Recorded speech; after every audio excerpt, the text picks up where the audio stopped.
Oh, hey guys, Boston fan here. I'm making a late video response for Stuke's baseball cards and curiosities. It was his 200 subscriber giveaway.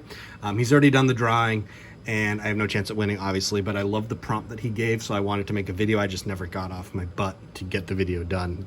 Stuff has been sitting to film for several days, and I just didn't do it. But I still wanted to do it because I thought it would be a fun response, fun video to make. And so what he wanted people to do is just describe their favorite in-person experiences in getting autographs or meeting athletes and stuff. And so I've got three that I wanted to share today that I think are particularly important. First one, I used to do some graphing at Fenway Park. You used to be able to go right up to the player parking lot, and you'd have to stick your hand through the gate, underneath the gate, but you could get things signed. So I'd go, I don't know, 5 or 6 times over the summer, take the train into Boston from where I grew up and get some autographs. And so this was my first ever multi-signed piece. I don't know if I can, maybe I can put it here and kind of pan up. So it's a Boston baseball magazine. They cost back then $1. They were like the unofficial program of the Red Sox. They were sold outside Fenway Park. And then this was obviously Steal of a Deal, Dan Duquette's Steal of a Deal. They traded Heathcliff Slocum for Jason Varitek and Derek Lowe. And I was able to get Derek Lowe first on it. And when I got Derek Lowe, I was like, Varitek at the time was very easy to get at the player parking lot. And I was like, oh wow, I could get it signed by both of them. And I thought it was like the coolest thing to have something multi-signed. So I carried it around for a while until I was able to get Varitek. So he signed it in black Sharpie. You can see right there, Derek Lowe's in the blue Sharpie. I don't know why I gave Varitek a black Sharpie. My guess is that he was just using somebody's black Sharpie. But that was all in person at Fenway Park. And it was the first time I had even considered that you could get multiple signatures on one item. So for a while that was like the centerpiece of my collection when I was younger. I just thought it was the coolest thing ever to get players on the same item. Obviously that's blossomed and that's more popular now and easier to do, and there's much more stuff that I have that's multi-signed, but that was the first. So it always holds a special thing every time I see them. I'm like, oh yeah, it's something I should frame and put up when I have a sports room one day, but that was really cool. I don't have any particular memory of them signing other than I stuck it underneath the fence that they had there by the player parking lot. You can't do that now. They have the whole street gated off, so you can't even get near that fence anymore, which is too bad. I had a lot of fun, got a lot of autographs that way. One story coming up soon. The second one I have is I've met 2 GOATs. One was Bobby Orr. He did a book signing, same place as this, and got a handshake, but not much. And then Bill Russell did a book signing. I can't remember the year. I want to say it was like 2009-ish, 2008. Came out with this book, Red and Me. This one, I got 4 signed. This one is made out to my wife. And you can see, signed it in pen. Came out really nice. So I got one for myself. My wife came. This is hers. Mine must be in a display somewhere in one of my bins. My father came, and he got a book signed. Then I got one signed for my uncle. And if you've heard anything about Bill Russell, he could be surly. So I was definitely nervous going in, getting the book signed, on what to expect and what we were going to get, whether we were going to get close to him. I remember he walked into the store from the back, and everyone gave him like a round of applause as he walked up. And the line was going slow and whatever. And you could tell they were saying, no pictures, no pictures. When we got up to the line, he was anything but surly. He was super friendly, asking everybody what their name was, and then he had conversations with my father who did swimming at the college that the Celtics used to train at, and they had a small conversation about that. He spoke to my wife about the fact that he was not present for his first child's birth. He was in Africa, perhaps. He inquired about the spelling of my name. I have spell Allen with an O. And then I got one signed for my uncle, and he, made the quip like, whoa, you have family that you actually like enough to come out and do this? And, he was laughing, and it was really a great experience to meet one of the greatest in his sport. And then him being so open and gregarious, and, from what I heard, he was there till almost midnight, even maybe past midnight, because he was taking time with everybody to talk to them. And this isn't one of those big signings where he was getting hundreds of dollars for his autograph. This is, what's the sticker on this? $20 book. There's no it was a book signing at the store. $25. So it was $25 for that book, and to get Bill Russell's autograph was awesome. And then to get to meet him and actually talk to him and have a conversation, look the man in the eye, was amazing. And just like, it's one of those not quite out of body experiences, but like you're involved in the conversation, but at the same time you're like, at the back of your head, you're like, I can't believe this is happening. I can't believe I'm doing this. That was that kind of moment for me where it's like, oh my God, like I'm actually talking to Bill Russell right now.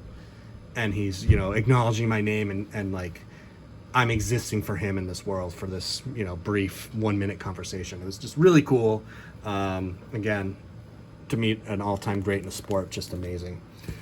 So those were two that I wanted to share. The first multi-sign thing, then that really great story about meeting Bill Russell. That was just awesome. But the next is my favorite, or I think my coolest story that I have for in person. So 1998 comes around, Red Sox get Pedro Martinez, and the Yankees-Red Sox rivalry actually starts to heat up. First time in my lifetime that I know it, because both teams were actually good. The Yankees in 98, of course, were awesome and amazing and one of the greatest teams of all time. But the Red Sox were still pretty good, and they had some battles. And that spring, the Yankees were coming to town, and my buddy and I across the street, he lived across the street, I was sleeping over his house, and we realized neither of us had ever been to a Yankees-Red Sox game. And his father worked for the post office in Boston. He was going in early to Boston that morning, and we decided, why don't we go in early with him, and we'll go to the ticket window, and we'll get in line, and we'll see if we can get tickets for the game and go to a Yankees-Red Sox game. First time ever. So we did, and we got down the post office is near South Station, not near Fenway Park. So we walked the maybe mile or so through the city, navigating our way using the tall buildings, because we knew generally where Fenway Park was, in conjunction with the Prudential Center, which is one of the taller buildings in Boston. Trekked all the way over to Fenway Park, got in line. Great, we're in line, cool, we're really excited. And there's a couple of guys in front of us, and we're listening to them talk, and we're talking ourselves. And these guys are clearly scalpers, and they're talking about how they did the night before, and whether they're making money and stuff like that.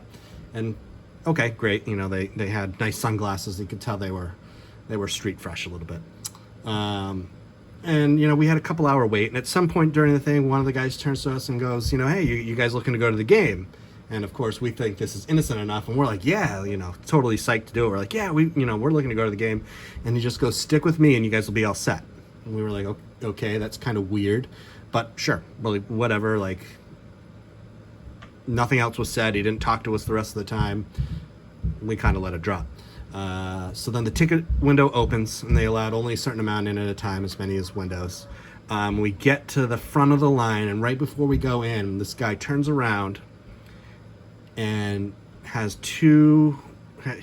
both hands out with $120 in cash in each hand, in 20s, and he goes to me and my friend, says, get as many tickets as you can get, and hands us the cash. Now, one, I was shocked. I was like, what the heck is going on? Two, this is a scalper, so I'm, oh my God, am I allowed to even do this? And three, I literally could have just walked away with $120 in cash. Like, it was just, he just handed it to us. But we went to the window, and I was like, I'll take 6 tickets. They were $20 each. And they said, all we have is obstructed view. And so then I was like, oh, I don't know, like, if this guy wants it. I see my friend, and I was like, they have obstructed view. And my friend coming back from the ticket window was like, so what? So I went over, and I bought the 6 tickets with the guy's money, and we came out of the ticket office, and he was waiting outside the door, and we handed him the tickets. He's like, thanks guys so much for your help. And then he pulled off 2 tickets and just handed them to us completely free. So we got free tickets to our first Red Sox Yankees game. And so I have the ticket here. Now, I later sent this to John Valentin through the mail to get signed. That's John Valentin's signature. He ended up hitting a home run in this game. May 23rd. This is David Wells' first start after his perfect game. So we got this ticket absolutely free. This is the one that he came off. He had his fan of 12th tickets that we had bought him, and he fans 2 off and hands them to us. So we were like over the moon. Free tickets to a Red Sox Yankees game, like we couldn't believe it. We were running down Yawkey Way, now Jersey Street, literally jumping up and down, like hooting and hollering. And our plan, like I explained before, was to go to the player entrance and get a couple autographs if we could. So we're running down and we're jumping up and down, and literally just as we get to the player parking lot, who pulls in but Nomar Garciaparra, who was at the time huge star in Boston, probably second to Pedro, but generally huge star. He was my favorite player at the time. Again, Pedro hadn't cemented himself yet, and this is long before Ortiz, who have since supplanted him as players that I enjoyed overall. So we run down to the player gate, scramble, and then Nomar hooked us up and signed. So this is the first autograph I got of Nomar. It's on his 98 Topps, or is this 97 Topps? 97 Topps, I think. Nope, 98 Topps. 98 Topps rookie cut. It's kind of hard to see. This is the first card I could pull out. Doesn't show up as well on camera as it does in person. But he signed this for me. So literally moments after getting a free Red Sox Yankees ticket, I was able to get my favorite player, at the time a superstar in baseball. Nomar, we came to find out, typically signed 5 outside the gate as well as 5 inside the park. His number was 5. Very superstitious. So that was just overall my favorite in-person experience, just because of the jubilation we were literally in the middle of getting free Yankees tickets, and that whole random experience with the scalper. And then my favorite player comes out and signs autographs. Over the next couple of years, I was able to get Nomar 2 more times. I thought I'd show them off. Here he signed a minor league card for me. These came out a lot better. They were non-glossy, unlike that one. Again, I was running down to the player parking lot and didn't have time to think about it. And then at the time I was collecting the 97 Fleer set. This is my favorite Nomar autograph, so he signed that in blue Sharpie. Both of those came out really nice. They came at different times, not the time of the free ticket. But that was definitely a great experience, especially the 98 instance where I was able to get a free Yankee ticket. The Red Sox got crushed that game, but I was able to come away with a free ticket, saw the Red Sox play the Yankees, and got Nomar's autograph. It was quite the day, quite the experience, and still quite a favorite memory of mine. So those are my favorite in-person experiences. I have others. I got a lot of players at Fenway Park. I wanted to show off some Pedro Martinez stuff. He did a toy drive in here about a decade ago, town next to me, and my wife was kind enough to wait in line for like 9 hours with me, and we're able to get 4 things signed for the donation of a toy. So, I didn't cheap out and get the cheapest toy. I got some Legos and some Hot Wheels cars packages. So we donated those to the Pedro Martinez Fund, and he hooked up an autograph. So I got a World Series ticket signed, an 8x10 that they gave us signed. I got a ball signed on the sweet spot. He inscribed it with his Cy Young years. And then I added him to my Fenway Park multi-signed player 8x10. And so those are the 4 I got. And I wanted to show those off, but those are all packed away. I couldn't get them out. So that's my favorite in-person stuff. Sorry that this is so late. Stoops Baseball Card and Curiosity has really nice content. He seems like a super chill guy. He has good information. He does a lot of like exhibit cards and some of that older stuff that I don't know so much about. So I always learn something from his videos. Again, this is late for his actual giveaway, but I liked the prompt and I thought that was a fun little video to make. So that's my story. I'm sticking to it. Thank you guys for watching. If you enjoyed this content or enjoy just me talking about cards and doing TTMs, please subscribe or like the video. I'd really appreciate it. Until next time, I'll talk to you again soon.